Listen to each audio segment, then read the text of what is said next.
समन्ता चक्रवालेषु अत्रा गच्छन्तु देवता सद्धम्मं मुनिराजस्स सुनन्तो सग्गमोक्खदं धम्मश्रवण कालो अयं भदन्ता धम्मश्रवण कालो अयं भदन्ता धम्मश्रवण कालो अयं भदन्ता।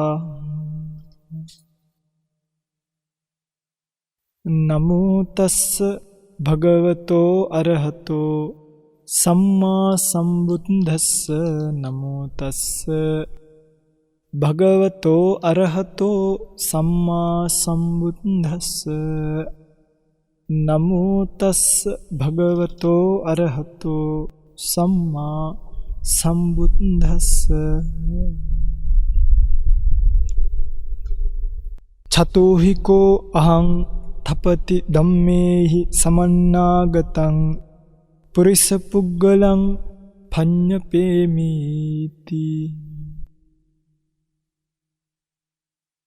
ශ්‍රද්ධාවන්ත කාරුණික පින්වත්නි, භාග්‍යවත් බුදුරජාණන් වහන්සේ නම ලෝකයට පහළ වෙලා ලෝක සත්වයා කෙරෙහි කරුණාවෙන් ලෝකයට ධර්මයේ දේශනා කරලා තියෙන කාලයක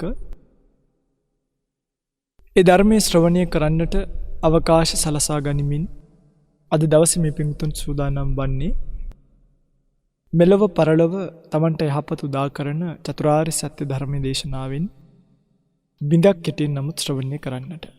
අද දවසේ මේ පින්තුන් කවුරුත් එකතු පාදා වෙලා මේ ආකාරයේ බොහොම වටිනා කියන පින්කමක් සිද්ධ කරගන්නට බලාපොරොත්තු වන්නේ. පින්වත්නි, ලෞතර බුද්ධ වචනය නම් සබ්බ දානං ධම්ම දානං ජිනාති සියලු දන් පරදවල ධර්ම දානය අග්‍ර භාවයට එනවා කියලා දක්වලා තියෙනවා. මේ වගේ විපාක ලැබෙනකොට කල්යාණ මිත්‍ර සේවනීය බුද්ධෝත්පාද කාලය සද්ධර්ම ශ්‍රවණ වගේ බොහොමයක් ඵල ගෙනල්ලා දෙමින් තමයි මේ ධර්ම දානයේ විපාක භාවයට එන්නේ. ඇත්තරම දක්වලා තියෙනවා යම්කිසි භික්ෂුවක් ධර්මයේ ඉගෙන ගන්නවා නම් ධර්මයේ අධ්‍යයනය කරනවා නම් ඒ භික්ෂුවට ඒ සංඥාවෙන් ආහාර පාන දීමත් ධර්ම දාන. එහෙම තමයි ධර්ම දානීය පිළිබඳව දක්වලා තියෙන්නේ. යම්කිසි භික්ෂුවක් සිව්පසයෙන් පෝෂණය කරනවා නම් ඒ භික්ෂුව ධර්ම දානීය දෙනවා නම් එයත් ධර්ම දානීයට අයිති කුසලයක් බව දක්වලා තියෙනවා. එතන මෙහාට ගියාම ධර්ම දේශනාවක් සංවිධානය කරන තැනක් හැමදීම ධර්ම දේශනාවක් පිළිබඳව ප්‍රචාරය කිරීම ආදියත් ධර්ම දේශනාවට අයිති වූවත් යම්කිසි කෙනෙක් ත්‍රිපිටක බුද්ධ වචනයේ සහිත පෙළ දහම් මටුවාවන් මිනිසුන්ට ශ්‍රවණය කිරීමට අවස්ථාව සලසනවා නම් ඒක තමයි ඒ සබ්බ දානං ධම්ම දානං ජිනාති කියන බුදුබණ පදයේ ඇතුළත් ඒ දාණය මහත් වූ මහත්ඵල ගෙන දෙන දානයක් බවට පත් වෙනවා කියන එක දක්වලා තියෙනවා. ඒ නිසා අද දවසේ මේ උතුම් ධර්ම දේශනාව සඳහා net fm ධර්ම දක්ෂිනාව ඔස්සේ මේ ධර්ම දේශනාව විකාශය කිරීමට දායකත්වයෙන් කටයුතු කරන මේ පින්වතුන් බොහොම සතුටටපත් වෙන්න ඕන. Tamanට මේ මනුස්ස ජීවිතයේ සාරාණීය කුසල කර්මයක් කරන්නට ලැබුණා කියලා. සාරාණීය කියලා කියන්නේ සිහි කළ යුතු. නැවත සිහි කළ යුතු. සිහි කළ හැකි ආකාරයේ සිහි කළ යුතු ආකාරයේ පින්කමක් සිදු කරගන්න ලැබීම ඊටාම වටින කාරණාවක් මනුස්ස ජීවිතයේ. එතකොට තමයි ප්‍රබල කුසල කර්ම බවට පත් වෙන්නේ. ඒ නිසා නැත්තම් දැන් අපි සාමාන්‍යයෙන් අහලා තියෙන විදිහට මම මේ ටිකත් කියලාම ධර්ම දේශනාව සඳහා කරුණු ගන්න. සාමාන්‍යයෙන් අපි අහලා තියෙන විදිහට කුසල කර්මයක් කරාට පස්සේ ඒක සතුටු සිතින් කරාම ඒක ඉවරයි. එහෙම නෑ. මේක පිංගුතුනි මේ කුසල කර්ම කරන්න කලින් කුසල කර්ම කරන වෙලාව කුසල කර්ම කරාට පස්සේ නැවත ඒවා මතක් කරන්න. නැවත ඒවා සිහි කරන්න ඕනේ. අන්න ඒවට කියනවා සාරාණීයං කතං කතෙත්වා. නැත්තම් සිහි කළ යුතු කතා කොට හැමතිස්සෙම සිහි කළ යුතු කතා කරන්න ඕනේ. අපි ගිය විවාහ සංවත්සරයේ දවසේ මෙහෙමයි කරේ. මේ විවාහ සංවත්සරයේ දවසේ මෙහෙමයි කරේ. ගිය අපේ දරුවගේ උපන්දිනේ දවසත් අපි මෙහෙම කරා. ඒවා ලොකුකම් නෙමෙයි. ඒවා මිනිස්සු හිතන්නේ සමහරව ලොකුකම් කියලා. ධර්මයේ දන්නේ නැති මිනිස්සු. ඒවා කිය හිත සතුටු වීම කෙනෙක්ගේ ජීවිතයට උදා කරන යහපත පොඩිනේ. ඒ නිසා ඒ බව මතක තියාගෙන අද දවසේ මේ පින්කම සිද්ධ කරන බව සිහිපත් කරලා තියෙන වත්තල හුණුපිටියේ සීවලි මාවතේ අංක 49න් 28 නිවසෙහි පදිංචි සුජාතා කැටවලගේ විසින් සැප්තැම්බර් 27 වන දින 8 වන උපන්දිනය සමරන වෙතුලි තිවෙන්‍යා මිනිබිරිය සහ සැප්තැම්බර් 29 වන දින උපන් දිනය සමරන යෙහෙමිනී දියණියටත් ස්වාමියා වන රත්නසේන ලක්ෂිකා ඉරේෂිකා දියණියන් තෙවිඳු සෙහන්සා සහ සවිඳු යන මුණුබුරු මිනිබිරියන්ට සුනිල් චිත්‍රා ශ්‍රීමා සහ දීප්ති යන සොහොයුරු සොහොයුරියන්ට විදේශගතව සිටින ඉරන්ද පුතාට නිරෝගී සුවය පතමින් මියගිය ආරි පෙරේරා පියාණන් සහ මිලිනා පෙරේරා මෑණියන්ට මල්ලිකා සොහොයුරිය ඇතුළු සොමිලා දියස් මිත්තනියට මර්තේලිස් සහ එසලින් යන මාමාට සහ නැන්දනියට පින් පැමිණවීමටත් ලොව සිටින සියලු දෙනාට ඇති වී ඇති මෙම වසංගත තත්වයින් මිදී යෑම පිණිස මේ කුසල් හේතු වේවා කියන ප්‍රාර්ථනාවෙන් අද දවසේ මේ දේශනාව සිද්ධ කරන බව සිහිපත් කරලා තියෙනවා. ධර්ම දේශනාවෙන් අනතුරු වැඩිදුරටත් නම්ගම් සිහිපත් කරමින් පුණ්‍යානුමෝදනා කිරීමට බලාපොරොත්තු වෙන් කාලය ධර්ම දේශනාව සඳහා යොමු කර ගන්නවා. පිංගතුන් දන්නවා අපි මජ්ක්‍ධිම නිකාය ඇසුරු කරගෙන පහුගිය දවස්වල ධර්ම දේශනා ගණනාවක් සිද්ධ කරා මේ පිරිසිදු බුද්ධ වචන ආධ්‍යාශය දැන් අපි ගොඩක් වෙලාවට බණ කියනකොට කරුණු කාරණා විස්තර කරන්නේ සූත්‍ර ධර්ම අභිධර්ම කාරණා ඇසුරු කරගෙන නමුත් සමහරක් සූත්‍ර විශේෂම මජ්ක්‍ධිම නිකාය දීඝ නිකාය වගේ තැන්වල සඳහන් වෙලා තියෙන සූත්‍රයේම gediya පිටින් අධ්‍යයනය කරලා බලනකොට ඒකින් බුදුදහම පිළිබඳව දෘෂ්ටි සහගත නොවු විශාල අවබෝධයකට එන්න පුළුවන්කම තියෙනවා. ඒ නිසා මේ දේශනාව නාසාවෙන් ශ්‍රවණය කරන්න ඕනි. එතකොට තමයි පෙරලා බුදුදහම මොකද්ද බුදුරජාණන් වහන්සේගේ දර්ශනය හරි ආකාරයෙන් මොකද්ද කියන එක තේරුම් ගන්න පුළුවන්කම ලැබෙන්නේ. මේ සූත්‍රයේ දේශනාව වෙන්නේ බුදුරජාණන් වහන්සේ සවැත් නුවර ජේතවනාරාමයේ වැඩ ඉන්න කාලයක. ඔය ඒ කාලේ හිටියා මේ එක පුද්ගලයෙක්. ඒ පුද්ගලයාගේ නම උග්ගහමාන. උග්ගහමාන කියලා කියන්නේ මේ ඉගෙන ගන්න පුළුවන් කෙනෙක්. එයාට දෙයක් ඉගෙන ගන්න පුළුවන්. මෙයාගේ ඇත්තම නම සුමන කියලා තියෙනවා. එයාගේ අම්මගේ නම තමයි සමන මණ්ඩික. ඒ නිසා සමන මණ්ඩිකස්ස පුත්තෝ කියලා කියනවා. සමන මණ්ඩික කියන කෙනාගේ පුතා තමයි මේ උග්ගහමාන කියන කෙනා. එතකොට මේ උග්ගහමාන කියන කෙනා එක්තරා ආකාරයකට මෙයාට ටිකක් මොලේ තිබ්බ කෙනෙක්. මෙයාට දෙයක් ඉගෙන ගන්න පුළුවන් හැකියාව තියලා තියෙනවා. ඒ නිසා තමයි ඒකට කියලා තියෙන උග්ගහමාන. ඉගෙන ගන්න පුළුවන් සුළු જાතිය කෙනෙක් කියලා. අපි භාෂාවෙන් අපි කියන්නේ මීටර් එහෙම කියලා අන්නේ වගේ කෙනෙක්. හරිද? මෙයා ඉඳලා තියෙන්නේ කොහෙද? මල්ලිකා දේවිය විසින් හදපු කොසල් රජතුමාගේ භාර්යාව මල්ලිකාරාමයේ කියලා තැනක් තියලා තියෙනවා. මේ මල්ලිකාරාමයේ තිඹිරි ගස් වලින් තමයි වට වෙලා තියලා තියෙන්නේ. තිඹිරි ගස් වලින් තමයි වට වෙලා තියලා තියෙන්නේ. ඒතර මේකට කියනවා සමයප්පවාදක කියලා. සමයප්පවාදක ස්ථානීය කරගෙන ඕන කෙනෙක්ට තමන්ගේ මතය කියන්න පුළුවන්. දැන් හිතන්නකෝ යම්කිසි සෙනසුනක් තියෙනවා. දැන් මගේ මේ අපි මේ ඉන්න සෙනසුන මේකේ ඕන නිගන්ටෙක්ට ඇවිල්ලා අර වෙන ආගමික කාර්යයකට ඇවිල්ලා ආගම් පතුරවන්න බෑනේ. මේක බුද්ධ ශාසනය වෙනුවෙන් කරපු භූමියක්නේ. එහෙම නෙමෙයි. සමහරක් තැන් තියෙනවා ඕනෙක් තවුසෙක්ට, ආචේල කස්සපෙක්ට, පරිබ්‍රාජකයෙක්ට ඇවිල්ලා ඔය ටිකක් ඇවිල්ලා බලලා වටපිට විඳලා යන්න පුළුවන් තැන් ඉස්සර රජ කාලේ තියලා තියෙනවා. හරිද? දැන් නේ මේවට ඔප්පු තිරප්පු එහෙම තියෙන්නේ. එහෙම තියලා තියෙනවා. අන්තර ඔතන්ට එනවයි කියලා කියනවා චංකි බ්‍රාහ්මණවරු. ඊට පස්සේ අපි ගත්තාම නිගණ්ඨනාත පුත්‍රලා අචේල කස්සපවරු මේ වගේ ගොඩාක් අය පොක්කර සාතිලා මේ වගේ ගොඩාක් අය ඇවිල්ලා මෙතන මේ තමන්ගේ සමය ප්‍රකාශ කරනවයි කියලා. ඔන්න දැන් එක වෙලාවක මේ උග්ගහමාන කියන පුද්ගලයා මේ ස්ථානයේ වැඩ වාසය කරනවා. මේ ස්ථානෙට වෙලා ඉන්නවා. දවසක් ওই පංචාංගික කියලා තපති කියලා දක්වලා තියෙනවා. පංචාංගික කියලා වඩු මහත්තයෙක්. කවුද? වඩුවෙක්. වඩුතෙම කියලා දක්වලා තියෙනවා. අංග පහක් තියෙනවායි කියලා දක්වලා දෙනවා. ආයුධ පහ. ඒ පංචාංගික කියන වඩුතුමා මොකද කරන්නේ? බුදුරජාණන් වහන්සේව දකින්න කියලා එනවා. ඒතර මධ්‍යානික් වෙලා ගිහලා සවස් කාලයේ සාමාන්‍යයෙන් එහෙම උදා වෙගෙන එනකොට බලන්න මේ මිනිස්සයා ගාව තිබ්බ ගුණේ අද අපේ උපාසකම්මල තාත්තලාට නෑ. හරිද මේක? මේ ළමයා කල්පනා කරන මේ වඩු මහත්තයා වඩු මහත්තයෙක්. හරිද? ඒ කාලේ මිනිස්සු වෙන ගෝත්‍රිකයි කියලා හිතන්නේ බෑ. මේ වඩු මහත්තයෙක් කල්පනා කරනවා මේ වෙලාව බුදුරජාණන් වහන්සේලා ඵල සමාපත්තියට වැඩවසන වෙලාව. මේ වෙලාව හිත වඩන භික්ෂුව ධ්‍යාන වඩන වෙලාව. මම මේ වෙලාවේ පන්සලට යන්න හොඳ නැහැ. දැන් බලන්න මේ කල්පනාව ශ්‍රාවකෙක් සතුව තිබිය යුතු කල්පනානේ. සමහර ඇත්තෝ මේ පැය ගානක් වැඩසටහනක් කරලා ඉවර කරනවා. ඉවර වෙලා දැන් හිටගෙන කරන්නේ සමහරක් වෙලාවට කකුල් රිදෙනවා, අත රිදෙනවා, කට රිදෙනවා. හරිද? ඉවර වෙච්ච ගමන් කෝල් එකක් ගන්නවා. මේ ওই වීඩියෝ එක කවද්ද දාන්නේ? එන පුදුම හදිසියක් නිවන් යන්න තියෙන. ඔක්කොම කලින් මොලේ තියෙනවා. මොලේ කියන එක හරි වැදගත් ඕන ශ්‍රාවකයෙක්ට. සමහරු රෑ 12ට එකට කෝල් කරනවා. ආමුදුරුනි සතපිලාද? මොකෝ ඒ වෙලාවට පාරු පදිනුවේ වැවකට පාරු දාගෙන මොලේ තියෙනවා. උදේ පාන්දර දැන් මේ කොවිඩ් කාලේ. සමහරව හේනවා හරිද? ඇවිල්ලා මේ පැවිදි වෙන්න ආයි යවනවා අපි ඉතින්. එහෙම දැන් මේ කාලෙට ඕන කට්ටිය ගෙන්නලා මෙතන ස්වාමීන් වහන්සේලා 39ක විතර ජීවිත අපිට පුළුවන් ද මොන හරි අකරතැබ්බයකට දාන්න. හැදුනා හොඳයි කාට හරි කොවිඩ්. මැරුණා. මේ වටින ජීවිතයක් නර අරේ ඔය පාවි වෙයිලා මේ කාලේ ජොබුත් නෑ ආමුදුරුණී වැඩත් නෑ. මාසයක් විතර භාවනා කරන්න ඉන්න බැයිද? මේ කාලේ තමයි උන්දල නිවන් යන්න මතක් කරලා දෙන්නේ. මොලේ නැතිකම. එන මොකක්ද මේ ඇත්තම කියනවනම් අර හිතන්නේ නෑ. ඒකයි. හිතීමේ ශක්තිය නෑ. එතකොට මේ වඩුතුමා එහෙම මේ කල්පනා කරා මේ මොකක් මේ වෙලාවේ යන්න සුදුසු වෙලාවක්ද නුසුදුසු වෙලාවක්ද? අන්න එහෙම පිංගුතුනි ස්ථානෝචිත ප්‍රඥාව කියනක දැන් අපිට ඇත්තටම මේ මිනිස්සුන්ව 100%ක් හදන්න බෑනේ. දැන් අපි කැමති නෑ කවදාවත් ඇත්තම කතාව තමයි මේ කැමරා දාගෙන අරෙහි මේ දාගෙන ආයතනයක් පාලනය වෙනවා දකින්න අපි කැමති නෑ. ඒතර පොඩි ස්වාමීන් වහන්සේ නමකගේ අතකට දුරකථනයක් දුන්නට පස්සේ හෝ වෙන කාගේ හරි අපි කැමති නෑ ඒක ෆලෝ කරලා මොනිටර් කරගෙන මෙයා මොනවද කරන්න කියලා බලන් ඉන්න අපිට වෙන වැඩක් තියෙනවා. ඒතර මේ ලෝකේ තමන් තනියෙන් හික්මෙන්න ඕනි ලෝකයක්නේ. තමන්ගේ අතට යම් කිසි දෙයක් මහාන වෙලා මට දුරකථනයක්. ඒතර මම දැනගන්න ඕනිනේ ඒකත් එක්ක මොකද්ද කරන්න ඕනි කියලා. ඒක අප් ටු ඩේට් වෙන්න. එහෙම ඒක තමයි හේතුව.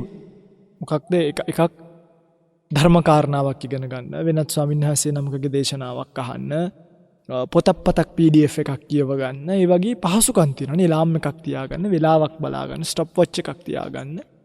කලුවරේ වුණාම ටෝච් එකක් ගහගන්න, රේඩියෝ එකේ බණක් යනකොට අහන්න. මේ වගේ අවශ්‍යතාවයක් තියෙනවා. ඒ අවශ්‍යතාවයේ හැය තමන්ගේ දුරකථනෙන් තමන් සිහිමුලා වෙච්ච අන්ධෙක් බාලයෙක් වගේ හැසිරෙනවා.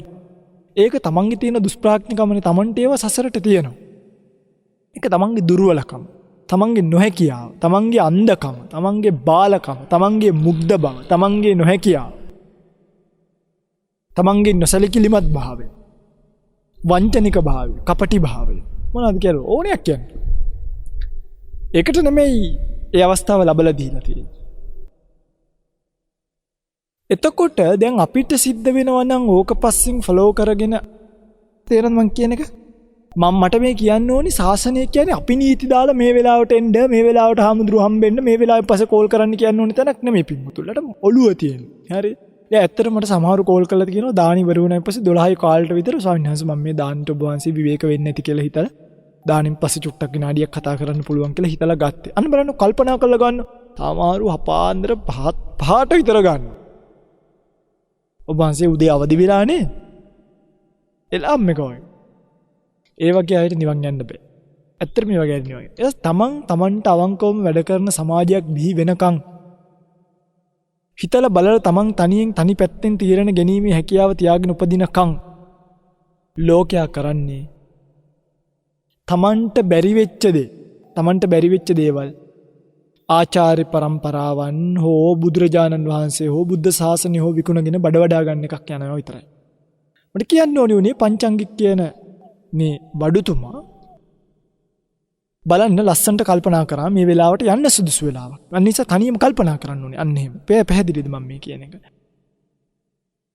කල්පනා කළා මොකද කරන්නේ? අර දැන් බුදුරජාණන් වහන්සේ ඉන්න තැනට වැඩේ ඉන්නේ නැතු උග්ගාමාන සිටුවරේ ඉන්න තැනට ගියා. එතනට ගියා. යනකොට මේ උග්ගාමානගේ පිරිස දෙතිස් කතාවෙන් යුක්ත වෙලා නිකන් දැන් කරන්න දෙයක්වත් නැහැ නේ භාවනා කරන්න කියලා. ඒ හරියද? රජ්ජුරෝ ගැන කතා කර මෙහෙමයි නේද? ඊළඟට කවුරු රජ වෙයිද දන්නේ නැහැ. දෙතිස් කතා. ඊට පස්සේ නානතෙන් පිළිබඳව අර නානතෙන ඔයා දැක්කද? ඒ නානතෙන බාල්දිය කවුද අරන් ගිහිල්ලානේ? ඇත්තද? කවුද දන්නේ අරන් ගියා එහෙම ඕන් නැති කතා. එහෙම කතා කරන ගතිය. ඊට පස්සේ යුද්ධ පිළිබඳ කතා. අර රට මේ රටට ගහලානේ. අම්මා ඌ අර රට මේ රටට ගහලා දැන් අර රටත් කිපිලා ඇත්තේ. දන්නවා ඔය කතා කරනවා. හරිද? මෙන්න මේ පැත්තකට වෙලා ඉන්න තෝ කැලේට වෙලා.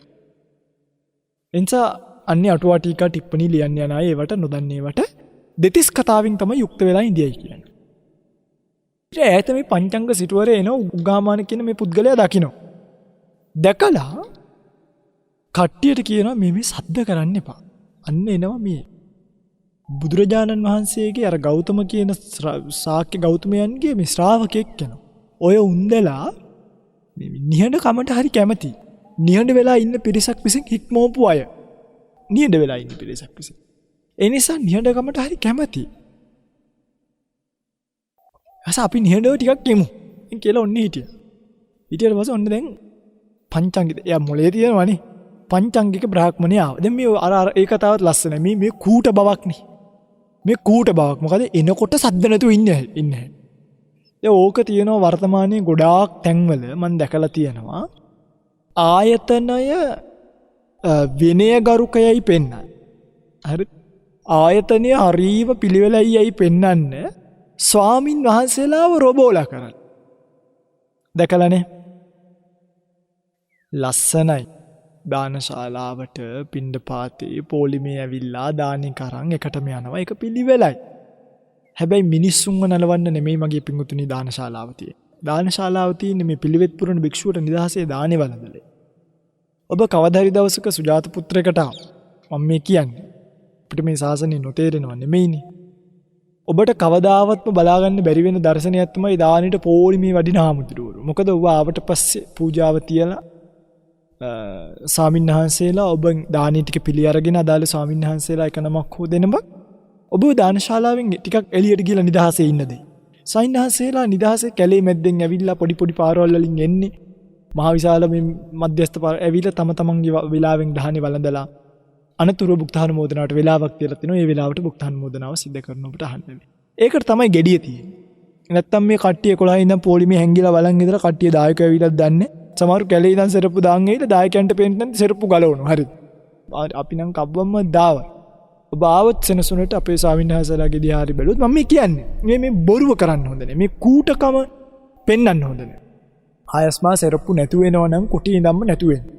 දාන් එනවා නම් ඇවිල්ලා දායකයන්ට පේන නිසා මග ගලවන්න එපා. අරන් ඇවිල්ලා කෙලින්ම මෙතනින්ම ගලවගන්න. දායකයෝ පැහැදෙන්නේ සෙරප්පු දාන් එනවටද නැද්ද කියන එකට නෙමෙයි. ඒකට පහදින දායකයෝ සෙරප්පු වලට පැහැදිලා යද්දී. දායකයෝ පැහැදිය යුත්තේ ඔබ වහන්සේලාගේ ප්‍රතිපදාව. ඔබ වහන්සේලාගේ අවබෝධය. හෝ වෙනත් කූටකම් වලට නෙමෙයි. ඒ නිසා රවට්ටන එක කරන්න එපා. හරි. සමහරු දැන් අර තල්ලත්ත. ඇත්ත කතාව තල්ලත්ත ඉස්සර කුඩ තිබ්බේ නෑ. ඉස්සර තල්ලත් තිබ්බේ අල්පේච්චයි. එහෙමයි. ඉතින් අල්පේ තල්ලත්ත දිගහැරියට පස්සේ ඒකට යම් කිසි වෙලාවකින් වැස්සෙන් ටිකක් වේරෙන්න පුළුවන්. අපිත් පාවිච්චි කරලා තියෙනවා. නමුත් දැන් කාලේ වෙනකොට කුඩේ කියලා එකක් ඇවිල්ලා තියෙන මහා ලොකු වටිනාකමක් තියෙන එකක් නෙමෙයි. වහින වෙලාවට කුඩයක් කියලා ගත්තට කමක් නෑ. මේක අර මම කියන්නේ පරම්පරාවේ තියෙන මේ දේවල් නැති කරන්න කියලා නෙමෙයි. හරිද? තල්ලත්ත කියන එක තමයි ඇවිල්ලා තියෙන්නේ. ඒ වුණාට අර එහෙම එකම තැනකට මේ මොකද්ද කියන්නේ ඒකට පාරම් බාන්න හොඳ නැහැ. එහෙම වුණාම ඒක කූටකමක් වෙනවා. gediya ගහන්නේ යෝගාවචරයට භාවනාවෙන් නෙකි. භාවනාවෙන් නැගිටට පස්සේ යෝගාවචරය හිමින් සැරේ තමන්ගේ වෙලාවෙන් සිහියෙන් හමුදා පෙළපාලිය යනවා වගේ නෙමෙයි.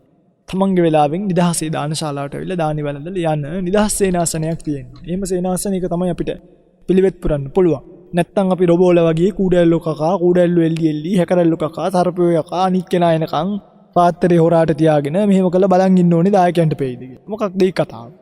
ඒක වැරදි. එහෙම එකක් නෑ සාස. ඒ වනුන්ව රවට්ටන්න තියෙන දේවල්. උග්ගා මානසිටුවරයා තොන්න දැන් සද්ද නැතුව නිහඬව ඉන්නවා. හරිද? මේ කපටිකම තමයි දාලා. සාසනෙ නම් එහෙම තැන් නෑ. ඉතින් සාසනෙ එහෙම තැන් නෑනේ. මං කියන්නේ වැරදිලාවත් කෙනෙක්ට අනාගතේදී එහෙම කරන්න හිතුණා. වැරදිලාවත් කරන්න හිතුනොත් එහෙම කරන්න එපා කියලා කියන්නේ. ඊළඟට අපි ගත්තාම දැන් මේ උග්ගාමාන සිටුවරයා තමන් ගාවට ආව පච්චංකය කියන තමයි තපතිට කියනවා. තපතිය මම මගේ දේශනාවේ සම්පූර්ණ කුසල් ඇති කුසලයේ කෙලවරට පැමිණුණා වූ වාද කරලා කාටත් හොල්ලන්න බැරි සම්පූර්ණ භාවයට පත් වුණා කියලා කියන කරුණු හතරක් තියෙනවා. යම් කිසි පුද්ගලයෙක් ඒ කරුණු හතරෙන් යුක්ත නම් එයාව වාද කරලා කාටත් පරද්දන්න පුළුවන් කමක් නැහැ. එයා කුසලයෙන් සම්පූර්ණ පරිපූර්ණ භාවයට පත් වෙච්ච කෙනෙක්. එයා කුසලයේ කෙලවරට පැමිණිච්ච කෙනෙක්. දැන් පංචංගි ගන්නවා කවුද? කවුද? ඔන්න බලන්න ඕගොල්ලොත් මේගොල්ලන්ට කැමති උග්ගාමාන සිටුවරයාගේ දෘෂ්ටිය. යම් කිසි කෙනෙක් න කායේන පාපකම්මං කරොත්. කයෙන් පාප කර්ම කරන්නේ නැත්තම්. න කායේන පාපකම්මං කරොත්. යම් කිසි කෙනෙක් කයෙන් පාප කර්ම කරන්නේ නැහැ. න වාචාය පාපකම්මං භාසත්. වචනයෙන් පාප කර්ම පව් දේවල් කියන්නේ. න පාපකං සංකප්පං සංකප්පේති. පාපකාරී සිතවිලි සිතන්නේ නෑ. න පාපකං ආජීවං ආජීවති. ආජීවති. මේ හතර මොකක්ද? යම් කිසි පුද්ගලයෙක් ඉන්නවා එයා කයෙන් කිසිම අකුසල කර්මයක් කරන්නේ නෑ. වචනෙන් කිසිම අකුසල කර්මයක් කරන්නේ නෑ. මනසෙන් කිසිම අකුසල කර්මයක් හිතන්නේ නෑ. ජීවත් වීමට ලාමක දේවල් කරන්නේ නෑ. මස් මාංශ වෙළඳාම, මස් මාංශ පිණිස සතුන් වෙළඳාම. මස් මාංශ වෙළඳාම නෙමෙයි. සතුන් වෙළඳාම, අවියායුධ වෙළඳාම, මත්ද්‍රව්‍ය වෙළඳාම ඒවා කරන්නේ නෑ. වසවිස වෙළඳාම. බලන්න දැන් කොහොම හරි දැන් මං ඉන්නවා කියලා හිතන්න. මං කයෙන් කිසිම දෙයක් කරන්නෙත් නෑ අකුසලයක්. වචනෙන් කිසිම අකුසලයක් කරන්නෙත් නෑ. කිසිම අකුසල සිතවිල්ලක් හිතන්නෙත් නෑ. කිසිදු ලාමක ජීවිකාවක් කරන්නෙත් නෑ. ඔය මැටි එකකට වෙලා ඕම් කරගෙන ඉන්නවා. හොඳයිද නැද්ද? ඔව් මේ ඕගලන්ට අර හාමුදුරුවෝ අවුරුදු ගාණක් කැලේ හිටපු හාමුදුරුවෝ පුදුම මැටි බිත්තියක හිටිය පාත්‍රයට දෙන දේ විතරයි ගත්තේ. අකුසල කර්මයක් තියා කොලයක් කඩලානේ. ඔහොම කියන්නේ හරිද? මේ වචනෙන් පාප කර්මයක් කරනවා තියා අපිත් එක්ක කතා කරන්නේ. බිම බලාගෙන ගියේ. පුදුම සංවරකමක් තියෙන්නේ. තව භාවනාවෙම ඉන්න. ආන්න දැන් ඕගලන්ට හිතෙනවා මරුනි. එම ආමුදුරු කෙනෙක් හොඳ නැද්ද? හොඳයිනේ. පින්වතුනි ඕගොල්ලෝ ඊටත් වඩා ලාමකයි. ඕගොල්ලෝ බලන්නේ දෙවුර වහනවන, හිස බානවන, සෙරප්පු දාන්නේ නැත්තම්, වැස්සේ තෙමි තෙමි යනවන, වාහනේක යන්න නැතුව පයින් යනවන, ඉන්නේ වාඩියකන. අම්පේ අන්න ඒකත් ටිකක් මිනිස්සු වාසයෙන් ඈත කැලේකන. ඕගලන්ට සාදු සාදු. හැබැයි කොළඹ පන්සලක හොඳ චෛත්‍යයක් හදාගෙන, සංඝා වාසයක් හොඳට ටයිල් කරලා හදාගෙන, සෙරප්පු දෙකක් දාගෙන, වාහනයක් පදින කියන්නේ එළවන නෙමෙයි, වාහනයක බනට එහෙම යන. හරි? හාමුදුරුවෝගේ අතට සල්ලි තියනවා ඔයගොල්ලෝ. තමන්ගේ හිතේ තියෙන ඉරිසියාව. කවදාවත් එහෙම වයින් එපා. පංචාංගික මේ කතාවට සතුටුුනෙත් නොසතුටුුනෙත්. ඒ කියන්නේ පිළිගත්තෙත් නෑ, අතෑරියෙත් නෑ. මේක අරගෙන ගියා බුදුරජාණන් වහන්සේ ගාවට. ස්වාමීනි මම මෙහෙට එන්න කලින් ගියාර උග්ගාමාන කියලා තාපස කෙනෙක් ගාවට. හරිද? එයාමට මෙහෙම කිව්වනේ ස්වාමීනි. මෙයා මෙහෙම ඉන්න කෙනා ඇත්තටම කුසලයේ පරිපූර්ණයිද? බුදුරජාණන් වහන්සේ කියනවා මෙහෙම ඉන්න කෙනා ඇත්තටම කුසලයේ පරිපූර්ණයිද? බුදුරජාණන් වහන්සේ කියනවා තපතිය ඔය කියන જાතියේ පුද්ගලයා කුසලයෙන් පරිපූර්ණයි නම් අර මෙලෝදියක් නොතේරෙන කුඩා දරුවා පොඩි අම්මගේ කිරිබොන ඒකත් කුසලයෙන් පරිපූර්ණ මිනිස්සෙක්.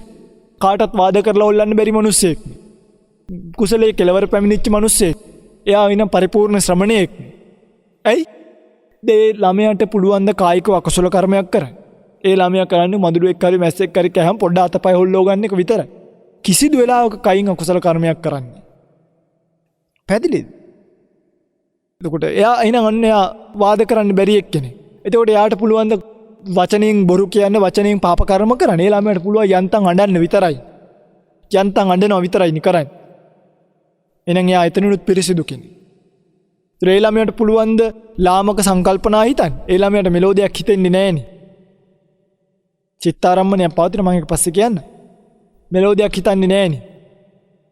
කරන්නේ hina වෙන එක විතරයි නියන්තම්. එක්ක අඬනවා එක්ක hina වෙනවා. ඕකනේ කරන්නේ. ඒතර එයාට පුළුවන් ද ලාමක ආජීවයක් කරන්න. එයා කරන්නේ යන්තම් අම්මගේ කිරිබොන එක විතරයිනේ. එහෙනම් එයා වාද කරලා හොල්ලන්න බැරි. කුසලයේ පරිපූර්ණ, පරිසමාප්තියම කුසලයේ කෙලපැමිණි පරිපූර්ණ ශ්‍රමණ බ්‍රාහ්මණෙක් නේ? අන්න බලන්න වෙනස. නම් අර හතරෙන් පරිපූර්ණ ශ්‍රමණ බ්‍රාහ්මණෙක් වෙන්නේ. එහෙම වෙන්නේ නෑ. පින්වතුනි මේ කුඩා දරුවා ගැන කියපු නිසා මේකත් කියන්න. මේ කුඩා දරුවෝ ඇයි එහෙම පරිපූර්ණ පුද්ගලයෙක් වෙන්නේ නැති? මේවා ඔක්කොම කෙලෙස් සහිතවමයි කරන්නේ. එනේ ඒ අර පැත්තකට ගිහලා කූටුපක්‍රම කිරීමත් කෙලෙස් සහිත විය හැකියි. ඒ නිසා කෙලෙස්ුන්ගෙන් යුක්ත නොවූ පුද්ගලයයි පරිපූර්ණ භාවයටපත් වෙන්නේ. කෙලෙස් සහිතව මේ මිනිස්සු ලෝකේ පරිපූර්ණ කුසලයේ කෙලපැමිණි වචනේ පරිසමාප්තාර්ථයෙන්ම ශ්‍රමණයෙක් කියලා කියන්න බෑ. එහෙම කියන්න පුළුවන් කාටද? එහෙම කියන්න බෑ. තමන්ගේ කෙලෙස් ප්‍රහීන මට්ටමයි බලන්න. අන්න ඒක බලන්න හැමෝටම පුළුවන් කමක් නැහැ. තමන්ටම තමයි තමන්ගේ ප්‍රත්‍යවේක්ෂා වීති පහළ වීම සිද්ධ වෙන්නේ. එක්ක බුදු කෙනෙක් ඉන්න ඕනේ ඉන්ද්‍රිය පරෝපරියත් ඥානෙන් බලන්න. දරුවා පොඩි මකුණෙක් කනකොට මදුරුවෙක් කනකොට එයා අතපය හොල්ලන්නේ ඒ ගැටිලානේ කාය ප්‍රසාදේට දැනිච්ච අරමුණට ගැටිලා නම් කෙලෙස් සහිතයිද නැද්ද? කෙලෙස් සහිතයි. ද්වේෂ මූලිකයි. කෙලෙස් සහිතයි. එතකොට එයා අඬන්නේ හෝ hina වෙන්නේ. වචනෙන් යම් කිසි දෙයක් කරන්නේ අඬන්නේ හෝ hina වෙන්නේ. දැන් ඕකේ දක්වලා තියෙනවා ඒක මජ්ක්‍ධිම නිකායේ ටීකා සමන වණ්ඩික කියන අටුවාවේ දක්වලා තියෙනවා. ලදරුවෙක්ට චිත්තාරම්මණයක් පවතිනවා. එතකොට නිරේදන් ආපු දරුවෝ වැඩි වෙලාවක් කරන්නේ අඬන එක. අපේ පොඩි කාලේ අඬුවක් දාලා නැහැ. දැන් ඔන්න අම්මෙන් අහන අම්මේ මම පොඩි කාලේ වැඩියෙන් කරේ අඬපෙකද hina වෙච්ච එකද? ඇයි? වැඩිපුර සිනාසන දරුවෝ දිව්‍ය තල වලින් බැස්ස දරුවෝය. එහෙම තියෙන අටුවාව. ඕකෙදී නිශ්චයම නිගමනය කරන්න බෑ. පොඩි දරුවෝ හිනත් වෙනව අඬනවත් නෙනේ. අර දන්නේ නැද්ද ඉන්නේ සමහරු යක්ෂයෝ වගේ පොඩි කාලේ නම් අඬලා ලොකු වෙනකොටත් යක්ෂ ගති දාන. අන්න ඒගොල්ලෝ නම් ඉතින් නිරේ පැත්තෙන් ආපු අය. එහෙම ඉතින් එහෙම එකක් තියෙනවා. එසයික කෙලෙස් සහිතවම වෙන එකක්. ඒවා ඒ චිත්තාරම්මනේ තමයි අඬන්නේ. ඒ නිරා දුක මතක් කරගෙන මතක් වෙලා අඬනවා කියන. ඊළඟට දරුවා අම්මගේ කිරි ඉල්ලන්නේ. කෙලෙස් සහිතවමද නැද්ද? කෙලෙස් සහිතවමයි අම්මගෙන් කිරි ඉල්ලන්නේ. කෙලෙස් සහිතවමයි අම්මගෙන් කිරි ඉල්ලන්නේ. යම් කිසි සංකල්පනාවක් වශයෙන් යාට එන සංකල්පනාවක් විශේෂ වූ සංකල්පනාවක් දක්වන්නේ. ඉතින් නමුත් එයාට බොහෝ දේවල් හිතන්න පුළුවන්. එයා මොනවා හිතන්නේ?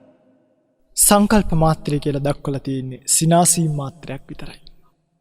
ඉතින් ඔක තමයි පොඩි දරුවයි කතාව.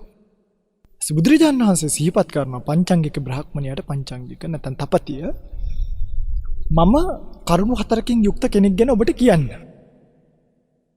ඒ කෙනා ඔය පොඩි දරුවට වඩා ශ්‍රමණ විශේෂයක් තියෙන කෙනෙක්. ඔය පොඩි දරුවට වඩා දැන් ඔය පොඩි දරුවගේ කතාව අතාරින්න ඔයක වැඩක් නැහැ නේ. දැන් ඔයාලට තේරෙනවනේ කතාව. හැබැයි වාද කරලා හොලවන්න බැරි කෙනෙක්. නමුත් කුසලයේ කෙලවර ආපු කෙනෙක් නෙමෙයි. ඒක කියන්න බෑ. කුසලයේ පරිපූර්ණ භාවයට පත් වුණා කියලා කියන්න බෑ. හැබැයි ඔය පොඩි දරුවට වඩා විශේෂයි. එහෙම 4 දෙනෙක් මං කියන්නේ. ඒ වගේම යම් කෙනෙක් කුසලයේ කෙල පැමිණියා කියලා කියන්න ඕනිම නම් යම් කෙනෙක් කුසලයේ පරතරයට පැමිණියා කියලා කියන්න ඕනිම නම් එහෙම කෙනෙකුත් ඉන්නවා. හැබැයි එයාගේ ගාව අංග 10ක් තියෙනවා. අංග 10ක්. දැන් කරුණු 4කින් කුසලයේ කෙල පැමිණියා කියලා කියන්න බෑ. කරුණු 4කින් මං කියන්නම් ඔබට කුසලයේ යම්තම් කියන්නේ වාද කරලා හොල්ලන්න බැරි ගාන්ටි ශ්‍රමණියෙක් කියලා කියන්න පුළුවන් ගාන්ට ආපු කෙනෙක්. දැන් පංචාංගය වල ආයේ මොන කරුණු 4ද කියන්න බලන්න ස්වාමීනි. මෙන්න මේක තමයි කරුණු 4. එකක් මම මේ කරුණු 4 බෙදන්නම් මෙන්න මෙහෙම. මෙහෙම තේරුම් ගන්න. අකුසල ස්වභාවය කුසල ස්වභාවය. අකුසල සංකල්පනාව කුසල සංකල්පනාව. හරිද? කරුණු 4 ඒක. මේ සමන මණ්ඩික සූත්‍රයේ තියෙන කරුණු. අකුසල ස්වභාවය කුසල ස්වභාවය. අකුසල සංකල්පනාව කුසල සංකල්පනාව. යම් කිසි කෙනෙක් මෙන්න මේ 4 ස්වභාවය දන්නවනම් ඒ ස්වභාවයට හේතුව දන්නවනම් ඒ හේතුව නැති වෙච්ච තැන తත්වය දන්නවනම් ඒ නැති කරන ක්‍රමවේදය දන්නවනම් ඔය 4 අර 4 දන්න ඕන. මොනවද? අකුසල ස්වභාවයේ ස්වභාවය දන්නවනම් හේතුව දන්නවනම් නිරුද්ධ වෙන තැන දන්නවනම් නිරුද්ධ කරන හැටි දන්නවා. කුසල ස්වභාවය දන්නවනම් කුසල ස්වභාවයට හේතුව දන්නවනම් කුසල ස්වභාවය නැති වෙන තැන දන්නවනම් කුසල ස්වභාවය නැති කරන ප්‍රතිපදාව දන්නවා. අකුසල සංකල්පනාව දන්නවනම් අකුසල සංකල්පනාවට හේතුව දන්නවනම් අකුසල සංකල්පනාව නැති වෙන තැන දන්නවනම් අකුසල සංකල්පනාව නැති වෙන කාරණාව නැත්නම් නැති කරන ප්‍රතිපදාව දන්නවනම් කුසල සංකල්පනාව දන්නවනම් කුසල සංකල්පනාවට හේතු වන දේ දන්නවනම් කුසල සංකල්පනාව නැති වෙච්ච තැන දන්නවනම් නැති කරන ක්‍රමවේදය දන්නවනම් අන්න ඒ කෙනා ඔය කියන දරුවට වඩා ඔය උග්ගාමාන කියපු කෙනාට වඩා ශාසනය තුල ශ්‍රමණ විශේෂයක් තියෙන කෙනෙක්. එහෙනම් ඔබට ශ්‍රමණ විශේෂයක් ලබාගත යුතු නම් මේ කාටත් ලබා ගන්න පුළුවන්. ඔබ වාද කර නොසැලවිය හැකි තැනකට පත්විය යුතු නම් ඔබ පින්වතුනි අකුසල ස්වභාවය කුසල ස්වභාවය අකුසල සංකල්පනාව කුසල සංකල්පනාව කියන මේ 4ත් ඒ 4ට හේතුවත් ඒව නැති වෙන තැනත් නැති කරන ක්‍රමවේදයක් දත යුතුයි. එතකොට ඔබ බුදුරජාණන් වහන්සේ කියපු ශ්‍රමණ විශේෂයක් තියෙන කෙනෙක් බවට පත් වෙනවා. දැන් බලන්න ඔයගොල්ලෝ දන්නවද? ඕ මං කියපේක දන්නවද? අකුසල ස්වභාවය මොනවද? අකුසල ස්වභාවයට හේතු මොනවද? ඒව නැති වෙන්නේ කොතනද? නැති කරන ක්‍රමවේදය දන්නවද? දෝවවත් දන්නේ නැත්තම් ශ්‍රමණ විශේෂයක් තියාර ලදරු මට්ටමේවත් නැහැනේ. ඇත්තම කියනවනම් මිනිස්සු ලදරු මට්ටමේවත් නැද්ද කොහෙ? කයෙන් කර්ම කරේ නැති වුණා කියලා පාප කර්ම එයා ශ්‍රමණ විශේෂයි. මේ සූත්‍රානුරූප මේ සූත්‍රයට අනුරූපී කියන්නේ මේ සූත්‍රයේ දේශනා වෙන්නේ ඒ කෙනාගේ ඇතුළ අනුවනේ පින්වතුනි. දැන් වෙනත් තැන්වලදී සමහරක් පන්සිල්වත් පද රකින්න නැති කෙනෙක්ට කිව්වනම් අනිවාර්යෙන් කියනවා මේ කාය කර්මයෙන් අකුසල කර්මයෙන් වෙන්වී සිටීම යහපතක්මයි කියලා. හැබැයි මේ ස්ථානයේදී ස්ථානෝචිතව දේශනා වෙච්ච දේශනාව ඒ තැනට අනුරූපීව ගත යුතු නිසා ඒ තැනට අනුරූපීව දේශනා භේදයේ සිද්ධ වෙන බව දත යුතුයි. හරිද?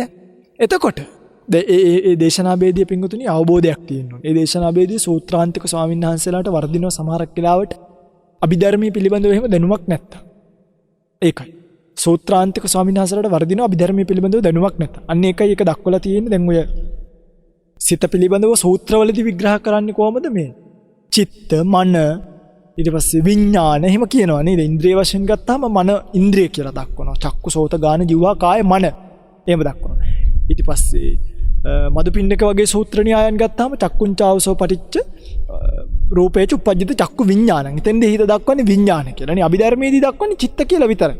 ධම්මසංගණීදී දක්වනවා චිත්ත මනෝමාන සංහදයන් කියලා. නමුත් මට මෙතනදී කියවන්න ඕමනකම තියෙන්නේ මේ එක එක දේශනා ભેදයටපත් වෙනවා.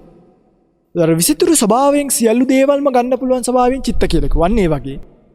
භාග්‍යතුන් වහන්සේ මෙතනදී අර අතන අල්ලගන්න නැතුව ඊට වඩා විශේෂයක් ශාසනය දකින්න අනිවාර්යෙන් අවශ්‍යයි කියන එක පෙන්වන්න තමයි මේ කියන කරුණු දේශනා කළේ. අකුසල ස්වභාවය කවරහුද? කුසල ස්වභාවය කවරහුද? අකුසල ස්වභාවය නම් කෙනෙක් ලාමක කාය කර්ම කරනවා නම් අකුසලෙන් කියන්නේ කරනවා නම් ලාමක වූ වාක් කර්ම කරනවා නම් අකුසල වූ ලාමක ජීවිකාවෙන් ජීවිතය පවත්වනවා නම් ඒක අකුසලයි. අන්න ඒක දැනගන්න. ඒක දැනගන්න. ඒක දැනගෙන පැහැදිලි මම කියන්නේ අරක නෙමෙයි මේ කතා කරන්නේ. මීට වඩා වෙනස්. ඒක දැනගන්න. ඒකට හේතුව මොකක්ද? හේතුව තමයි සිත. මේ අකුසල කර්ම කරන්නේ හිත නිසා. හිත නානා භේදං නොයෙක් වේදයෙන් යුක්තයි. ලෝභ මූලික කියලා කියනවා, ද්වේෂ මූලික කියලා කියනවා, මෝහ මූලික කියලා කියනවා. මේ සූත්‍රයේම දක්වලා තියෙනවා නේද? ඕක බලන්න අභිධර්මයේ දන්නේ නැතුව ඕක ඉගෙන ගන්න පුළුවන්. ලෝභ මූලික සිත් කීයද? 8යි. ද්වේෂ මූලික සිත් 2යි. මෝහ මූලික සිත් 2යි. අකුසල මූලික සිත් 12යි. එක්තරා ආකාරයකින්. තව ගොඩාක් තියෙනවා. බොහොමයක් දක්වන්න පුළුවන්. සිත්. අන්න අභිධර්මයේ දන්න කිනාට මේක තේරෙනවා. නොයෙක් වැදෑරුම් සිත් ඇත්තේය. අවබෝධයේ පහසු පිණිස මේක එක ભેදයන් පෙන්වලා දක්වලා තියෙනවා. එහෙනම් අකුසලයට හේතුව තමයි සිත්. සිත කියලා එක ආකාරයව දැක්කුවට ඒ සිත් එක්කම හේතු වෙනවා. එතකොට අකුසලයේ නැති වෙන්නේ කොතනද? අකුසලයේ නැති වෙනවා පින්වතුනි යම් කිසි කෙනෙක් මේ කාය සුචරිතය වඩනවන වාක් සුචරිතය වඩනවන ඒ කියන්නේ කාය දුස්චරිතය අතහැරලා කාය සුචරිතය වඩනවන වාග් දුස්චරිතය අතහැරලා වාග් සුචරිතය වඩනවන එතකොට දුස්චරිත වූ ජීවිකාව අතහැරලා ලාමක වූ යහපත් වූ ජීවිකාවකින් ඉන්නවනම් එතනදී මෙයාගේ අකුසල ස්වභාවය දුර වෙලා නිරෝධ වෙන තැන කියන එක. ඒක නිරුද්ධ ස්වභාවය. ඒක අපි දැනගන්න ඕනේ. යම් කිසි කෙනෙක් අකුසලයක් කරනවා නම් කාය වාක් වශයෙන් කරන්න පුළුවන්. හෝ තමන් ඔය කරන බිස්නස් එකක් වශයෙන් කරන්න පුළුවන්. ඒක අකුසල කර්මනේ. අපි දැනගන්න ඕනේ ඒවා කරන්නේ අකුසල් සහගත හිතෙන්. ඒව නැති වෙන තැන තමයි කාය සුචරිතය කෙරෙන තැන. වාක් සුචරිතය කෙරෙන තැන. යහපත් ජීවිකාව කෙරෙන තැනදී ඒව නැති වෙනවා. ඒකට ඒව නැති කරන්න අපි කොමුණ ප්‍රතිපදාවක ඉන්න ඕනේද? ඉන්න ඕනේ ප්‍රතිපදාව තමයි අතරම කියන නූපන් අකුසල් නූපදීම් පිණිස කරන යහපත් ව්‍යායාමයේ ඉන්න ඕනේ. උපන් අකුසල් දුරු කරන යහපත් ව්‍යායාමයේ ඉන්න ඕනේ. උපන් කුසල් වැඩි දියුණු කරන ප්‍රතිපදාවේ ඉන්න ඕනේ. නූපන් කුසල් උපදවන ප්‍රතිපදාවේ ඉන්න ඕනේ. ඔක තමයි කාරණා. මොකද විස්තර සහිතයි විග්‍රහ සහිතයි. හරිද? ආයි කියන්නද මතක් වෙන්න? අකුසල ස්වභාවය තුනයි. අකුසල කාය කර්ම, අකුසල වාක් කර්ම, ලාමක ජීවිකා. ඒක වෙන්නේ අකුසල සහගත සිත් නිසා. ලෝභ මූලික, ද්වේෂ මූලික, මෝහ මූලික නැත්නම් මෝහ සිත් කියලා කියනවා. මෝහ මූලික සිත් වලින්. සිත. ඒව නිරුද්ධ වෙන්නේ කොතනද? යමෙක් කායසු චරිතය වඩනවා නම්, වාක්සු චරිතය වඩනවා නම්, යහපත් ජීවිකා වඩනවා නම් එතනදී අකුසල ස්වභාවය නිරෝධයි. ඒක කරන්න අපි කොමක් කරන්න ඕන? නිකම් බලන් ඉඳලා බණ ඇහුවයි කියලා විතරක් වෙන්නේ නැහැ. උපන් කුසල් වැඩි දියුණු කරන්න. නූපන් කුසල් උපදවන්න ඕනේ. උපන් අකුසල් ප්‍රහාණය කරන්න ඕනේ. නූපන් අකුසල් නූපදීම පිණිස ව්‍යායාමයක දෙන්න. ඒක තමයි කරන්න ඕනේ. අන්න ඒක හොඳ සිහියක් ජීවිතේ. තමන්ගේ సంతානෙ දිහා බලාගෙන වාසය කරන. තමන්ගේ సంతානෙ දිහා හිත දිහා බලලා මගේ හිතේ මේ වෙලාවේ තියෙන අකුසලයක් නම් මම ඒක දුරු කරන්න ඕනේ. මගේ හිතේ මේ වෙනකන් නැගිලා නැති අකුසලයකට මං ඉඩ දෙන්න හොඳ නෑ. එනකොටම තේරෙන්න ඕනේ ඔන්න අකුසලයක් ඉපදුනවා දුරු කළා දාන්න. තියෙන කුසලයක් නම් ඒ කුසලයේ හිත නැවත නැවත තියාගන්න ඕනේ.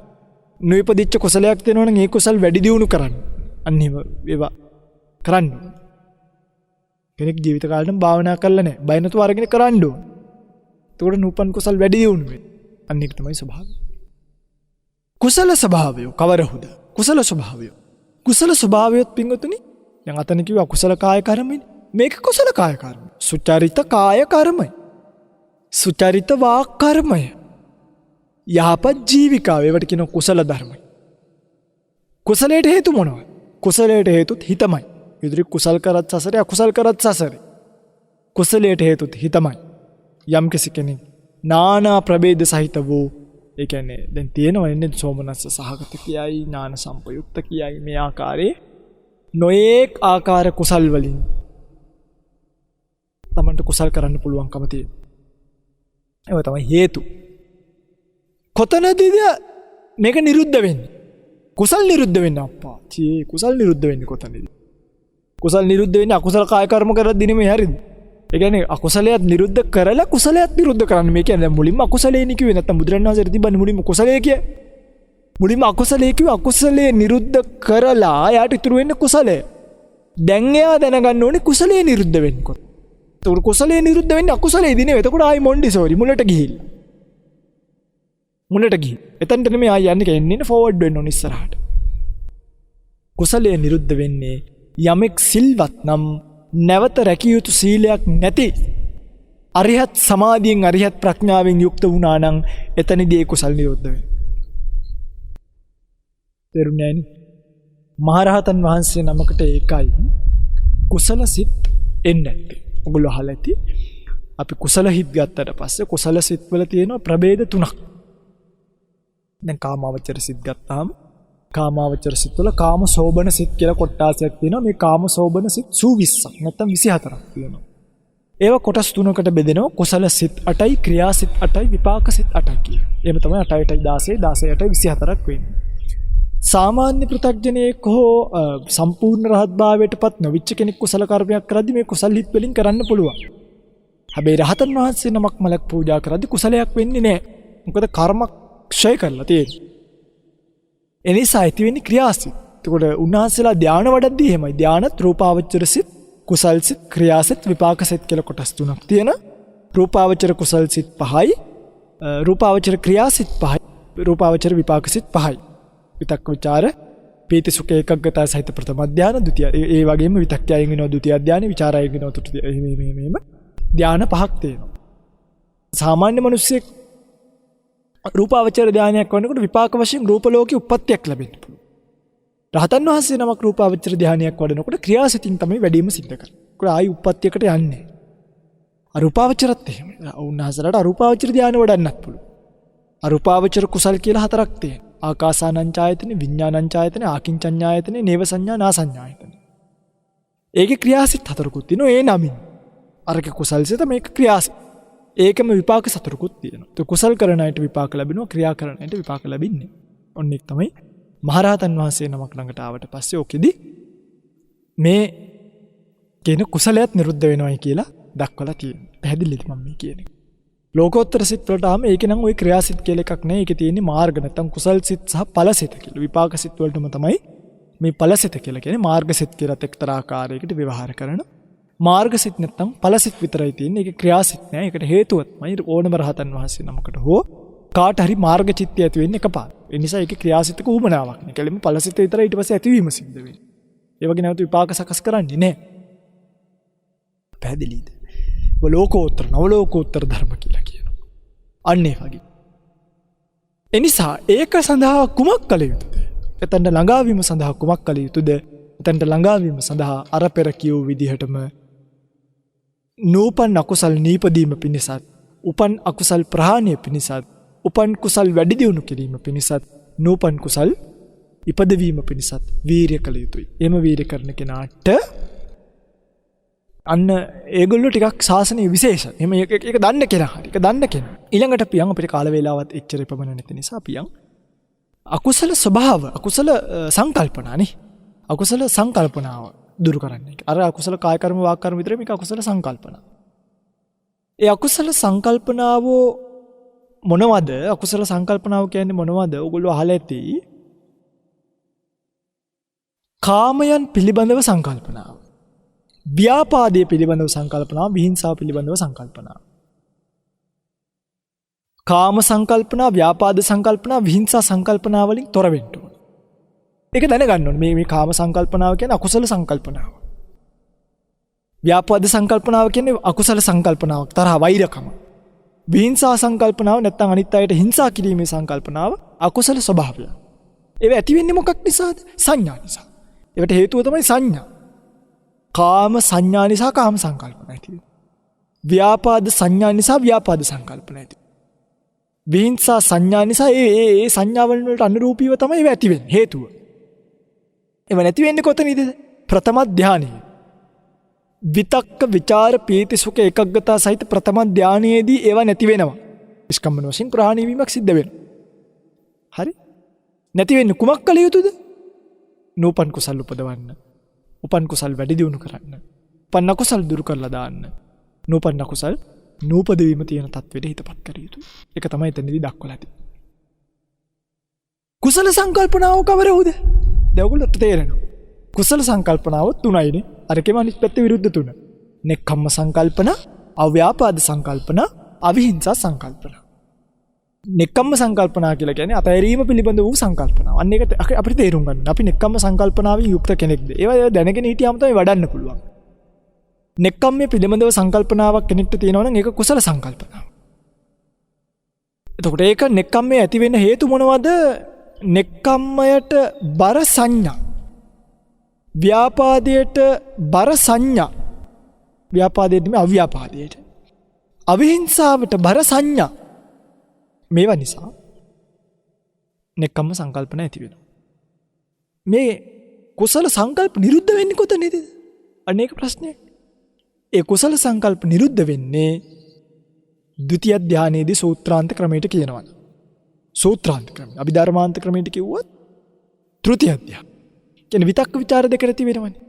දැන් සූත්‍රාන්ත ක්‍රමයේදී විතක්ක ਵਿਚාර රහිත පීති සුඛ ඒකග්ගතා සහිත ද්විතිය ධානය. එහෙමයි අර්ථ ගන්න. අභිධර්මයේදී එක එක චෛතසිකේ ගලවන්නේ විතක්ක පළවෙනි ධානයේ තියෙනවා, දෙවෙනි ධානයේ ਵਿਚාරයේ තියෙනවා. ඒක ඒ ධානය හැටියට දක්වලා තියෙන්නේ. ඒකයි ওই ධාන ભેදයෙන් උපදින්න වෙන රූපාවචර මේ බ්‍රහ්ම ලෝක වෙනස් වෙන. ප්‍රථම ධාන භූමිය කියලා එකක් තියෙනවා. ဒုတိ ය ධානීය භූමිය කියලා එකක් තියෙනවා. තෘතිය ධානීය භූමිය කියලා එකක් තියෙනවා. චතුර්ථ ධානීය භූමිය කියලා එකක් තියෙනවා. ඒ අයගේ වෙනස් වීම වෙන පංච සුද්ධාවාස භූමිය කියලා තව එකක්. අවි අතප්ප සුදස්සි අකනිට. අරූපාවචර භූමිය කියලා ඊටත් උඩ එකක්. එහෙම ඒව බෙදලා තියෙන්නේ එහෙම. එහෙනම් ဒုတိ ය ධානයට ඇවිල්ලා මේවා නිරුද්ධ වෙලා යනවා. ඒ නිසා ඒකට උත්සාහ කරන ක්‍රමවේදය තමයි නූපන්න කුසල් නූපදවීම, උපන්න කුසල් ප්‍රහාණය කිරීම, නූපන් කුසල් උපදවීම, උපන් කුසල් වැඩි දියුණු කිරීම කියන ප්‍රතිපදාව. මේක තමයි යම්කිසි කෙනෙක් මෙන්න මේ හතර දන්නවනම් මේවා ගැන අවබෝධයක් තියෙනවනේ එයා අන්න විශේෂ කෙනෙක්. එයාට ටිකක් වාදෙන් හොල්ලන්න පුළුවන් කෙනෙක් නෙමෙයි මේ ස්වභාවයන් තේරුම් අරගෙන ඉන්නවනම්. එයා දන්නවා කුසලය මොකද මේ ධම්මා කුසලයි මේ ධම්මා කුසල. ඉමේ ධම්මා සාවජ්ජයි මේ ධම්මා අනවජ්ජ. එයාට තේරෙනවා ලෝකේ යථාර්ථය කුමක්ද? එයාට අනිවාර්යෙන් යාට ප්‍රශ්නයක් කරන්න කාටවත් බෑ. හරි. හැබැයි එයා කුසලේ පරිපූර්ණ භාවයට පත් වෙච්ච කෙනෙක්. යම්කිසි කෙනෙක් කුසලේ පරිපූර්ණ භාවයට පත් වුණා කියන්නේ යම්කිසි කෙනෙක් කුසලයේ කෙලවර පැමිණියයි කියලා කියන්නේ හොඳට මතක තියාගන්න. අරිහත් නැත්නම් ලෝකෝත්තර වූ ආර්ය ශ්‍රාංගික මාර්ගයෙන් යුක්ත වීම. කරුණු 10කින් යුක්තයි කියලා කියවනේ මෙතන 8යි තියෙන්නේ ලෝකෝත්තර ආර්ය ශ්‍රාංගික මාර්ගය සහ ඒ ලෝකෝත්තර සම්මා ඥානය, ඒ වගේම සම්මා විමුක්තිය. ඒ දෙකත් එකතු වෙනවා. කියන්නේ සම්මා දිට්ඨි, සම්මා සංකප්ප, සම්මා ආජීව, සම්මා වායාම, සම්මා කම්මන්ත, සම්මා වාචා, මේ දේවල් එක්ක මේ අටත් එක්ක සම්මා සති, සම්මා සමාධි, මේ අටත් එක්ක සම්මා ඥානය කියන එක සහ ප්‍රඥාවිත ඥානය කියලා වෙන විශේෂකක් දක්වලා තියෙනවා. ඒකෙදි විස්තර කරන්න වෙලාවක් නෙවෙයි, වෙන දවසක විස්තර කරන්න. ඊළඟට තමයි සම්මා විමුක්තිය කියන එක දක්වලා තියෙනවා. මේ කරුණු 10න් කෙනෙක් යුක්ත නම්, අරක දැනගත්තා නම්, යුක්ත නම්, සම්මා වායාමයෙන් යුක්ත නම්, ඒකත් අරියත් සමාධියෙන් යුක්ත සම්මා වායාමයෙන් යුක්ත වෙනවා. අශේක්ෂ කියලා දක්වලා තියෙනවා. හික්මිලා අවසන් කරුණු 10න් යුක්ත නම් අන්‍යා පරිපූර්ණ කුසලයක් ඇති කෙනෙක් බවට පත් වෙනවා. එහෙම නැතුව ඔය පැත්තකට වෙලා මැටි කුටියකට හිටියයි කියන එක සාසනීය අභිවෘද්ධියකට පැමිණීමක් ගන්නට ගන්නේ නැහැ. ඒක එක්තරා ආකාරයකට අර ස්වභාවයෙන් දැනගෙනවත් ඉන්නවනම් අර ලදරුවට වඩා ටිකක් උසස් කියලා දක්වනවා. මේ සමන මණ්ඩික සූත්‍රය. කාදී ලස්සන සූත්‍රයක්. ඉතින් බුද්ධ ශාසනයේ කොච්චර ඈතද අපි ලබාගත යුතු, නෙලාගත යුතු ප්‍රතිඵල කොච්චර ඈතද තියෙන්නේ කියන එක දක්වපු සූත්‍රයක්. කරුණු රසක් අන්තර්ගත සූත්‍රයක්. ප්‍රවේශමින් කියවා ගත යුතු, ප්‍රවේශමින් තෝරා බෙහෙරා ගත යුතු සූත්‍රයක්. අපට උනත් මේ කරුණු කියන්නේ මේ කරුණු පෙළගැස්ම කඩන්නේ නැති වෙන්න දේශනා කරනකොට අපි මේ වගේ කරුණු නියරන් දේශනා කර පෙළගැස්ම දේශනා කරනකොට කල්පනාවෙන් කිය යුතු දේශනාවක්. එනිසා මේ තමයි ලෞතර බුදුරජාණන් වහන්සේගේ බුද්ධ ශාසනය කියලා කවුරුත් දත යුතුයි. එහෙම දැනගත්තොත් ඒගොල්ලන්ට පුළුවන් බුදුරජාණන් වහන්සේගේ ශාසනය කොච්චර ස්ට්‍රේට්ද, කොච්චර කෙලින්ද, කොච්චර ඉලක්කය මොකක්ද, දක්වලා තියෙන අන්තිම කෙලවර මොකක්ද. ඒක නිකන් පැත්තකට වෙලා වටාත්තෙන් මූණ වහගෙන හිටියත් නිවන් දකින්නේ නැහැ. එක මහායාන සංකල්පනා ගොඩ ගැහුවට නිවන් දකින්නේ නැහැ. මේ ජීවිතේ නිවන් දැක් ගන්න බැරි වීරිය මදි අය මම සමහර වෙලාවට දැකලා තියෙනවා. ඒගොල්ලන්ට මේ ජීවිතේ නිවන් දැක් ගන්න බෑ වගේ හිතුනාම සසරට පාරමී පුරන්න පහිනවා. ඒ කම්මැලියෝ. එහෙම සාසනයක් නෙමෙයි මේක. සමහරවිට මේ ජීවිතේ නෙමෙයි මන් ටිකක් කල් සසරේ ගිහිල්ලා ඉන්න ඕනි කියලා අර කියන්නේ මම කියන්නේ සසර යන්න පාරමිතාව පුරන එක යහපත්. ඒක දෙකක් නැහැ. අර කම්මැලි කමෙන් නිකන් පාරමිතාව පුරන්න එනවා. එහෙම සාසනයක් නෙමෙයි මේක. ඊටසේ මුළු අර එක තැනක ලොකු ආමුදුරෝ එක ක්‍රමයකට ඉන්නවා නම් ඒ ක්‍රමයට ලොකු ආමුදුරෝ පසේ බුදු නම් වෙන්නේ අපිත් පසේ බුදු වෙන්න ඕනේ. අර ඒ ක්‍රමයට ගිහිල්ලා. එහෙම බෑ. තම තමන්ගේ ආධ්‍යාශය වෙනස්. තම තමන්ගේ හැකියාව වෙනස්. හැමෝටම ලෞතර බුදු වෙන්න බෑ. හැමෝටම අග්‍ර ශ්‍රාවකයෝ වෙන්න බෑ. හැමෝටම අග්‍ර ශ්‍රාවිකාව වෙන්න බෑ. ඒවා එක තැන්වලදී එක ආකාරයට වෙනස් වෙලා යනවා. පැහැදිලිද මම මේ කියන්නේ? එනිසා ඒ බවවල් වටහාගෙන බුදුරජාණන් වහන්සේගේ ශාසනය හරි තැනින් අල්ලගන්න ඔබට මේ දේශනාව හේතු වේවා, පාරමී වේවා, පාරමී ශක්තියක් වේවා කියලා ප්‍රාර්ථනා කරමින් අදට ධර්ම දේශනාව අවසන් කරනවා. පින්වත්නි, අද දවසේ මේ උතුම් ධර්ම දේශනාව ලක්වැසි ලෝවැසි බොහෝ දෙනෙක්ට ශ්‍රවණය කිරීමට අවකාශය සලසා දෙමින් ධර්ම දේශනාවේ විකාශන දායකත්වයෙන් කටයුතු කරන බව සිහිපත් කරලා තියෙන්නේ වත්තල හුණුපිටියේ සීවලි මාවතේ අංක 49න් 28 නිවසෙහි පදිංචි සුජාතා කැටවලගේ විසින් සැප්තැම්බර් 27 වන දින 8 වන උපන්දිනය සමරන වෙතුලි තිවෙන්යා මිනිබිරිය සහ සැප්තැම්බර් 29 වන දින උපන්දිනය සමරන යෙහෙමිනී දියණියටත් ස්වාමියා වන රත්නසේන ලක්ෂිකා ඉරේෂිකා දියණියන් තෙවිඳු සෙහන්සා සහ සවිඳු යන මුණුබුරු මිනිබිරියන්ට සුනිල් චිත්‍රා ශ්‍රීමා සහ දීප්ති යන සොහොයුරියන්ට විදේශගතව සිටින ඉරන්ද පුතාට නිරෝගී සුවය පතමින් මියගිය ආරි පෙරේරා පියාණන් සහ මිලිනා පෙරේරා මෑණියන්ට මල්ලිකා සොහොයුරිය ඇතුළු සොමිලා දියස් මිත්තනියට මර්තේලිස් සහ එසලින් යන මාමාට සහ නැන්දනියට පින් පැමිණවීමටත් ලොව සිටින සියලු දෙනාට ඇති වී ඇති මෙම වසංගත තත්වයින් මිදී යෑම පිණිස මේ කුසල් හේතු වේවා කියන ප්‍රාර්ථනාවෙන් අද දවසේ මේ දේශනාව සිද්ධ කරන බව සිහිපත් කරලා තියෙනවා. පින්වත්නි, මම ධර්ම දේශනාවට කලින්ම සිහිපත් කිරීමක් සිද්ධ කළා. පින්වත්නි, කෙනෙක්ට මේ බුදුරජාණන් වහන්සේගේ ශාසනයේ මෙවැනි පින්කම් කරන්න ලැබීම, ගුණ පිළිවෙත් පුරා ගන්න ලැබීම බොහොම කාලයකට සැරයක් හිතෙන කරන අවස්ථාවක්. ඉතින් ඇත්තටම අද කාලේ වෙනකොට ඊටාම තාක්ෂණීය දියුණුවයි. ස්වාමීන් වහන්සේලා වුවත් බොහොමයක්ම ආදරෙන් ගෞරවයෙන් මේ වැඩසටහන් සංවිධානය කරගෙන ධර්ම දේශනාවන් සිද්ධ කරන්නේ කිසිදු වෙනත් ලාභයක් බලාපොරොත්තු නොවි අන්තර්ජාලය ආදී දේවල් උපයෝගී කරගෙන මේ ධර්ම දේශනාවන් සිද්ධ කරන්නේ ගුවන් විදුලි මාධ්‍ය ජාලා හරහා. යම්කිසි වටිනාකමක් ඒකට ලැබෙන නිසා ඒ වටිනාකම මේ මාධ්‍ය අවකාශයන් ඔස්සේ ලැබෙන අවස්ථාව උකහා ගන්න හැමෝටම පුළුවන්කමක් ලැබෙන්නේ නැහැ. ඒකට තරම හිතෙන්නත් පින තියෙන්න ඕනේ. හිතලා ඒක කරන්නත් පින තියෙන්න ඕනේ. කරලා ඒක මේ වගේ අහන්නත් පින තියෙන්න ඕනේ. අහලා පස්සේ සතුටු වෙන්නත් පින තියෙන්න ඕනේ. මගේ පිංගුතුල ඒ සම්බන්ධව බොහොම සතුටටපත් වෙන්නේ නිසා තමන් බොහොම සාරාණීය කුසල කර්මයක්. අන්න ඒක හොඳට මතක තියාගන්න. හෝ මේ සුඛතං කම්මං. අනේ මම මනාව කර්මයක් කරා. අනේ මම මනාව කර්මයක් කරා නේද මේ දිරලා බිඳලා යන ශරීරය තියාගෙන. ඒ ශරීරයත් එක්ක භෞතිකේ රස කරගෙන ගොඩ ගහගෙන නිකන් හිස් අතින් වැරෙන්නේ නැතුව මගේ ජීවිතේට දෙයක් ධර්ම කාරණාවක් එකතු කරගත්තා. අද බලන්න අද දැන් මේ පිංගුතුල්ලා මේ බණ ටික ඇහුවේ අද මේ දායකත්වය ගත්ත නිසා. අද වෙන්දර සමහරකට මගේ එක පිංගුතුන් මේ ගෙදර එක පිංගුතුන් කෙනයි වනහන වෙන්නේ. හැබැයි අද අපේ අම්මගේ බණක් කියන්නේ අපේ නැන්දගේ බණක් කියන්නේ අපේ පුංචිගේ බණක් කියන්නේ කිය තමන්ගේ ඥාති හිත මිත්‍රාදීන කොමත් එක්ක මේ බණ ටික අහලා තමන්ගේ හිතේ කොච්චර කුසල හිත සම්පාදනය කරගත්තද කියලා බලන්නේ. ඒ සෑම කුසල හිතක් ගානින් පිපිඟුතුල්ලට ප්‍රාර්ථනීය බෝධියකින් සුඛපටිපදාවකින් නිවිල යන්නට මේ කුසල් හේතු වේවා පාරමී වේවා උතුම් නිවනින් සුවසෙම නිවේවා. මේ කුසල් ඒකාන්තයෙන්ම වාසනාව වේවා කියලා කවුරුත් සාදු කියලා ප්‍රාර්ථනාවක් ඇති කරගන්න. පිංගුතුන්ගේ ප්‍රාර්ථනා පරිදි නමින් මියගිය සියලුම ඥාතීන් මේ පින් අනුමෝදන් කරගෙන පරලෝක ජීවිත සුවපත් කරගෙන උතුම් නිවනින් සුවසෙම නිවීමට මේ කුසල් හේතු කරගනිත්වා පාරමී කරගනිත්වා කියලා සාදු කියලා ප්‍රාර්ථනාවක් ඇති කරගන්න. ඒ වගේම අද දවසේ මේ පින්කම සිද්ධ කරන්නට යෙදුණු මේ පිංගුතුන්ගේ ප්‍රාර්ථනා පරිදි නම්ගම් සිහිපත් කරමින් ආශිර්වාද කර තිබූ සියලු දෙනාට ඒ වගේම ධර්ම දානමය පින්කම සඳහා දායකත්වයෙන් කටයුතු කර සියලු දෙනාට පතන බෝධියකින් නිවිල යන්නට මේ කුසල් පාරමී වේවා පාරමී ශක්තියක් පාරමී ධමයක් වේවා කියලා ප්‍රාර්ථනාවක් කරගන්න.